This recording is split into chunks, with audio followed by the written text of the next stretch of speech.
United States of America is a nation that has seen many worldwide problems. So how is a nation to cope with this? Through war or diplomacy? In the end of the day, the way that a government deals with another nation is called foreign policy. We could say that the United States has a lot of those, but one that draws my attention is the 14 points made by Woodrow Wilson. Although Woodrow Wilson had good intentions with his plan, not everything went according to plan.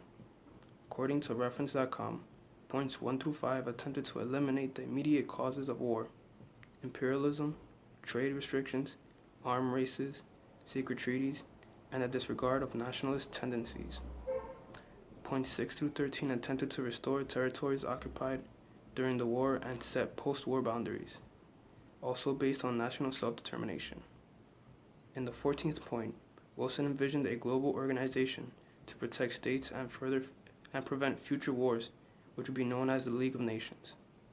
Woodrow Wilson's 14 points aimed to restore peace in Europe and prevent further wars by relocating lands that have been seized, establishing sensible imperialist settlements, and forming a League of Nations to prevent further wars.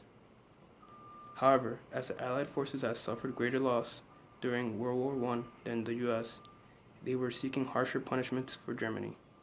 They did not want restrictions on their imperialist activities, as they wished to restore their assets following the war.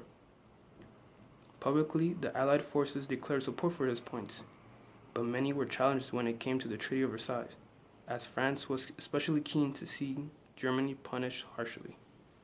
In addition to challenges in Europe, Wilson was facing opposition at home.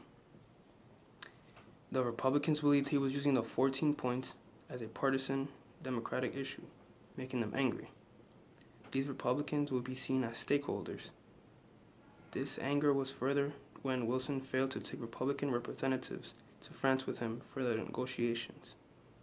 When it came to negotiating the Treaty of Versailles, Wilson was forced to abandon many of the points so he could focus on establishing a League of Nations instead. In conclusion, Wilson's 14 points were valid ideas that could have been used in negotiating the Treaty of Versailles, but they were set aside. Even his own countrymen saw that his 14 points were troublesome. According to thenewamerican.com, the 14 points were a failure. Within 4 years, Mussolini had become premier of Italy, partially out of resentment concerning the promises believed made by Wilson. Also within 4 years, Lenin had brutally won the Russian Civil War and established the Union of Soviet Socialist Republic, or USSR. And the 15th year after Wilson's famous speech, Hitler will become the Chancellor of Germany, rising to power largely because the Germans felt they had been tricked by Wilson. The most important of the 14 points was the last one, calling for a General Association of Nations. The League of Nations, although America never joined it, was formed and operated through the start of the Second World War. The real purpose of the League of Nations was to dilute national sovereignty and replace it with a global government. The U.S. Senate, reflecting the traditions of our republic, rejected the League of Nations. The 14 points were, in general, a flop, but nowhere clearly than in the 14th point, the notion that was the precursor to the United Nations today.